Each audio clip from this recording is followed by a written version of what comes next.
Lezi ndaba zehora lesikhombisa sikwethulela zona bukhoma ekomkhulu le-SABC i-Auckland Park eGoli naze inohlonze kusihlwa nje. We also would like to thank the President for the honor that he bestowed upon our father. Lobo umholi weCOPE uMsiwa Likota uzohlonishwa ngomngcwabo kahulumeni osesigabeni sesibili. Inkonzo yokuvalelisa uLikota nobeneminyaka engama-77 ubudala izobanjwa mhla zi-14 kwephezulu eBloemfontein. Chief of Joint Operations has submitted a budget of about 823 million. Tshalwa kwamalungu ombutho wezokuvikela ezifundazweni ezintathu ngokuhambisana nomyalelo kaMengameli wezwe uCyril Ramaphosa kuzobiza imali ebalelwe igidini engama-800 zamarandi. Baphulukana nesonka sabo, ifamily zabo xa ujonge izimoto lapha emveni kwami zithileyo bazolala betyendoni namhlanje. Kunokukhathazeka embonini yamatekisi eKapa ngemva kokuthi amatekisi amahlanu enqunqiswe umlilo esikhumulweni samatekisi enyanga khona eWestern Cape namhlanje. Nabenkulu nemnyama embathe indaba zomzimba kwangwane kwaze kwasa umntwana uGuduza eGedezeli yanqaphaza yanqabe kaMdlokombane libumbene lomkhothi ihora siyakhulekana nabendlula mithi yamakhosi edlule ezinye ngendaba.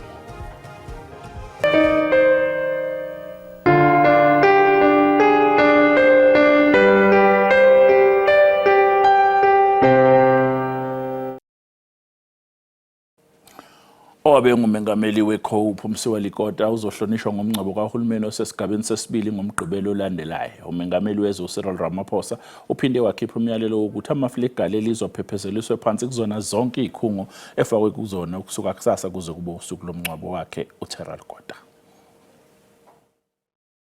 Owabe ngumengameli weCOPE uMsiwa Likota uzohlonishwa ngomngcwabo kahulumeni osesigabeni sesibili ngomgqibelo wesonto elizayo. uLikota wedlule emhlabeni kuleli sonto ngemuva kokugula isikhathi eside kanti umndeni wakhe uthi izandla zidlula ikhanda ngokwesekwa abakutholile selokhu kushone uLikota. We would just like to say thank you to all the people who've sent messages of condolence since he passed away earlier this week. We also would like to thank the President for the honor that he bestowed upon our father. Yize abaningi bemazi njengomholi wezombusazwe kepha ekhaya ube ngubaba okhonze ukuhleka namahlaya. Ntate Likota at home, he was somebody very jolly, making jokes all the time, sharing, the stories about his political life with us, what they used to do at Robben Island, how they were treated and all that. And very playful somebody, very teasing somebody all the time. Hey, my brother was a guy with a big heart. He has left a huge gap, not only in his household, in the whole Likota family and the relations. He's a man that would go all out of his way to attend each and every occasion called by the family. KwaLikota kulindeleke ukuthi ukhiphe eminye imininingwane ngokuhamba kwesikhathi mayelana nendawo lapho kuzosingathwa khona inkonzo yomngcwabo. Ukujijwa kwamasosha kwezinye ingxenye zezwe ngenhloso yokulwa nobugebengu bamaqembu ezigelekeke kanye nokubuya kwezimayini ngokunemthetho kulindeleke ukuthi kudle imali ecele igidini engama-923 zamarandi. Lokhu kudalulwe unobhala wezokuvikela uDokotela uThobekile Gamede ngesikhathi ekhuluma namakomiti abhekele ezokuphepha nokuvikela ePhalamende kanti kuze kubanje amasosha bengakatshalwa engxenyeni okufanele atshalwe kuzona. Of state of readiness. Where are we, especially financially? Usekela mphathiswa wokhuseleko kubonakala naye esemnyameni ngale nkqubo yokutyalwa kwamajoni kumaphondo aliqela kwaye ufuna kuthethathethwane neentloko zesipolisa. This presentation of ours is in contradiction with those of the police. The best way to do so is to go back And the next sitting we have it as a joint sitting. Summarize the salient points of that particular plan without getting into details. Unobhala jikelele wesebe lezokhuseleko unike uqikelelo lohlahlo lwabiwomali. Chief of Joint Operations has submitted a budget of about 823 million. Ukamete uthi imali kufuneka ithathwe kwezinye inkqubo ngokuba le nkqubo ibingekho kwizicwangciso. Isebe lezokhuseleko lithi utyalo lwamajoni liza kuba kumaphondo 5, kodwa amapolisa wona athi le nkqubo iza kuba kumaphondo 4. Kusenjalo uHolomisa uthi uza kubhalela ibambela lomphathiswa lwamapolisa uFiroz Kachalia ukuze kuqulunqwe isicwangciso esinye sale nkqubo yamajoni namapolisa. Kwiindaba ze-SABC ndingubulelani Philip eParlamente.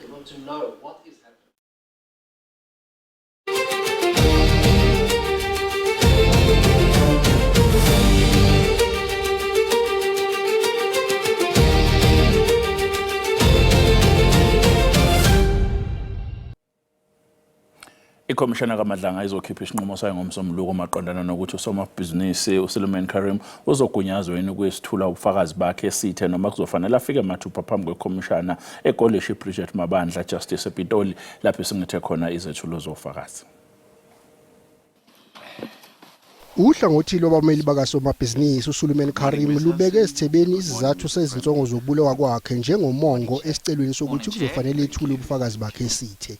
It's not the actual evidence that my client gives which brings us here, but rather the fact that merely by appearing here on the 6th of February as a confirmed witness who was then granted a postponement and which gave rise to the 4 or 5 threats that we've attached to the 2 affidavits, which don't only threaten my client individually, but also threaten his family. Usihlalo wekhomishana uMahlulile uMbuyiseli Madlanga ubengasizwa kahle isicelo sohlangothi lwabameli bakaKarim.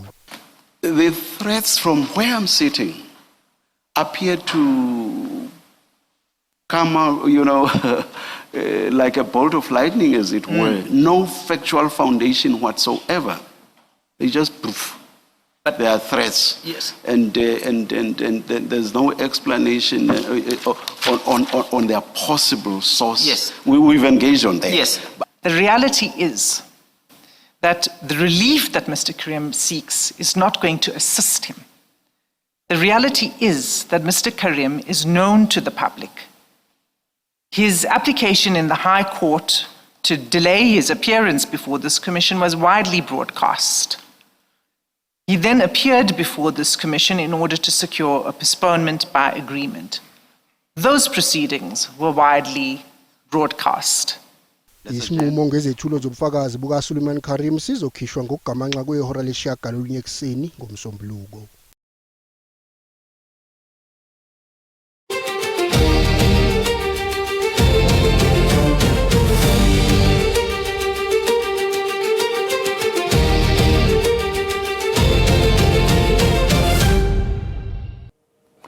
Kunokukhathazeka embonini yamatekisi eWestern Cape ngemva kokuthi amatekisi ethungelwe ngomlilo esikhumulweni samatekisi eNyanga eKapa. Amahlanu kuwo asha aba umlotha kwaphinde kwalimala namanye 4. Isigameko esifuzelesi akusona isokuqala senzeka kulesi khungo samatekisi. Inhlangano yamatekisi khatha ithi akulula ukuqagula ukuthi lesigameko sihlobene yini nombango wezinhlangano zamatekisi.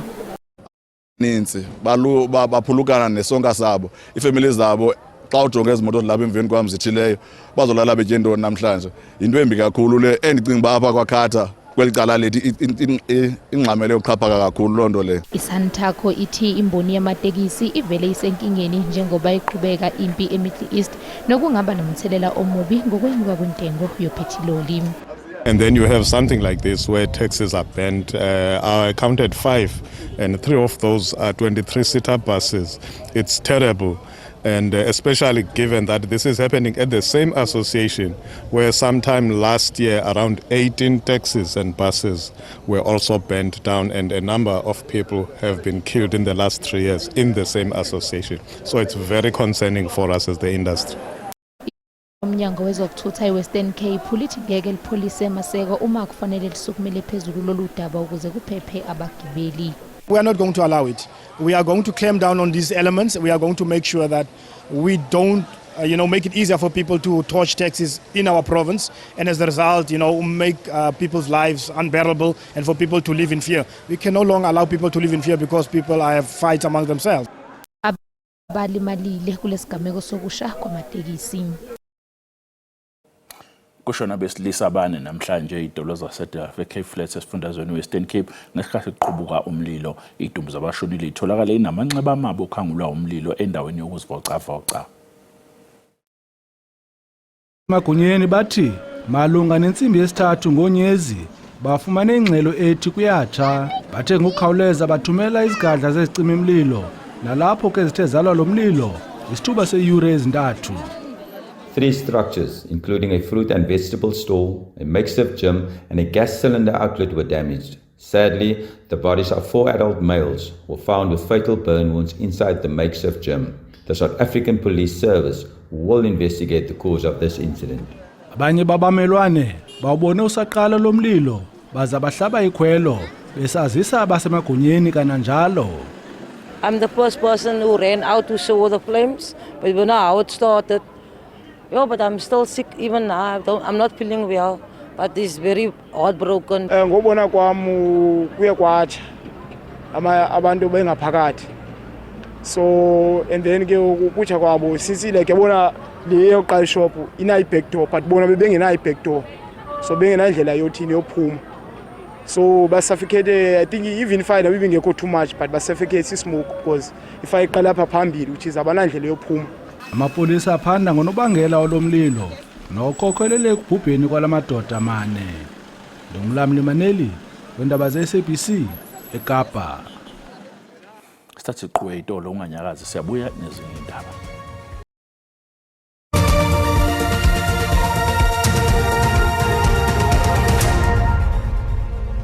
Asibona sikwamukela uma ngabe usanda kungena odabeni oluphambili mbukeli besibike ukuthi Lobo umholi weCOPE uMsiwa Likota uzohlonishwa ngomncwabo kahulumeni wasesigabeni sesibili ngempela sonto ezayo kulandela ukwedlula emhlabeni ngolwesithathu eneminyaka engama-77 ubudala. Asikhumbuze mbukeli ukuthi lezi ndaba oyibuka njengamanje zatholakala ku-YouTube naku-SABC Plus. Wena okumele ukwenze ngena kuzo uyicinga ngamagama athi SABC izindaba nakanjani uma siqeda nje ukuyisakaza oza ukuthi bazokufanekela zona uzoyithola ngobunjalo bazo.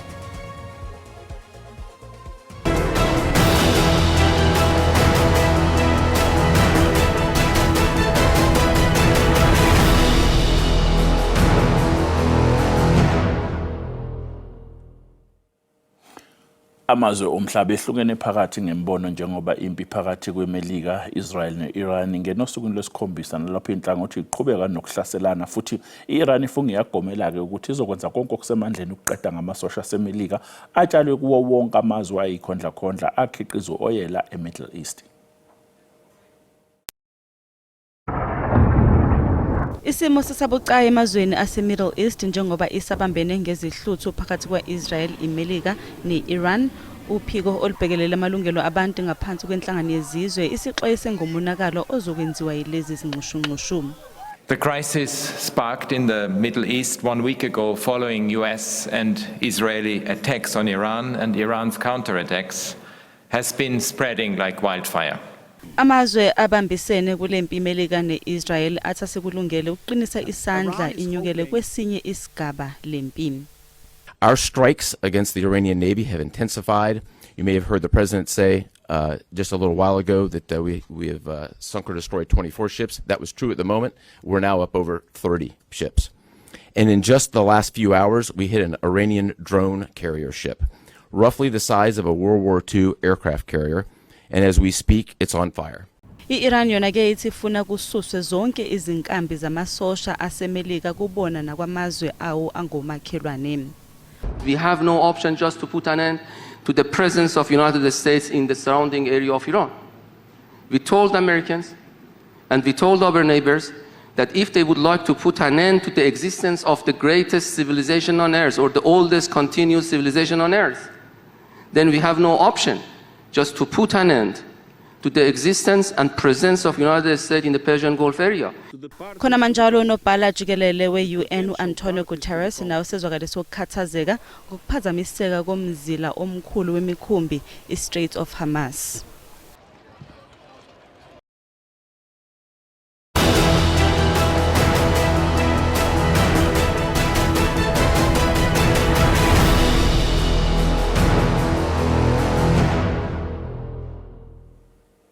Njengamanje mbukeli yaqhubeka inkonzo yesikhumbuzo yenqalabutho yomzabalazo yaseMelika umfundisi uJesse Jackson. uJackson unomlando omude ukulwa nohulumeni wobandlululo wakhona la eNingizimu Afrika, kanti le nkonzo ihanjelwe abaholi bezombusazwe abaningi okubalwa kubona nomengameli wakuleli uCyril Ramaphosa. Ake sicoshe bukhoma le nkonzo eqhubekayo eChicago khona kwelaseMelika.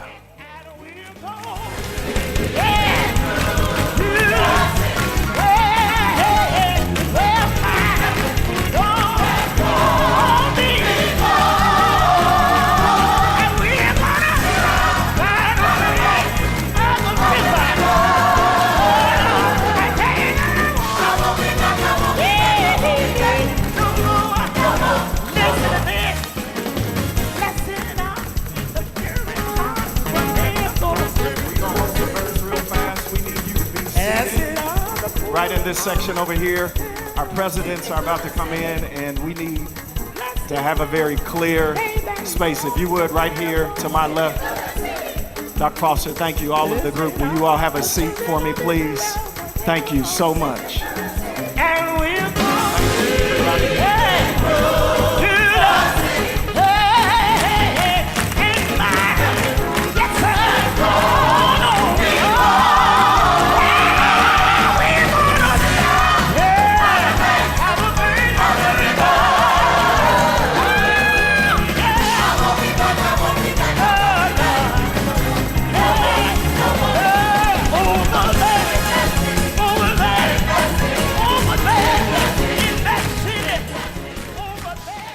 Leyo ke inkonzo ebiqhubekayo yomfundisi waseMelika mbukeli, kanti ke njengoba ngishilo ukhona nomengameli wezwe uCyril Ramaphosa kuleyo nkonzo yomngcwabo. Inhlangano ebhekele uhlelo lokuhlinzeka abafundi ngokudla ezikoleni KwaZulu-Natal National School Nutrition Program Service Providers Association isabisa ngokuthathela omnyango wezemfundo kulesifundazwe inyathelo zomthetho malungana nethenda lika 2 billion wamarandi seliqubulwe inkulumo eziningi kulesifundazwe. Inhlangano emele izinkampani ezingaphezulu kuka-500 ezikhala ngokuthi akuhanjiswanga kahle kwithenda yokuphakela izingane ezikoleni ukudla zisola ukuthi kube nokwenzelela kwezinye izinkampani. Yize lolu daba lusabhekisiswa esithangamini esilalela izikhalo, le nhlangano ikhathazekile ngokuthi izinkontileka zamalungu ayo zizophelelwa yisikhathi makuphela inyanga. I believe they think or believe the fact that they will be able to introduce the new contract just because of that. But I don't think that will be able to happen because we will fight up until the end. If we'll have to go to court and we'll just do that. Le nhlangano ithi isilahlekelwe yithemba ukuthi isithangami sizoqhamuka nesisombululo. Into esicabanga ke ukuthi inobulungiswa uma kungathi uyenziwa. Yikona ke lokho ukuthi kungathiwa ayibuye iphinde iadvertisewe kabusha iqalwe phansi. Umnyango wezemfundo uthi uhlelo lokuphakelwa kwezingane ukudla ezikoleni aluzuphazamiseka njengoba kukhona izinhlelo ozenzile. Umnyango wakwa education sizokwenza isiqinisekiso sokuthi asikho isikolo esine nutrition program esingeze kuba nako ukudla. Umnyango awuphumelanga obala ngezinhlelo ozenzile, kodwa uthi kungase kululwe izinkontileka okwesikhashana ukuze kuxazululwe inkinga. Londi Khadebe, SABC News, eThekwini.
ke lapho sikuphathele zona namuhla. Kusasa bakhona ozakwethu neindaba ngolimi lwesiXhosa. Wena usale kahle.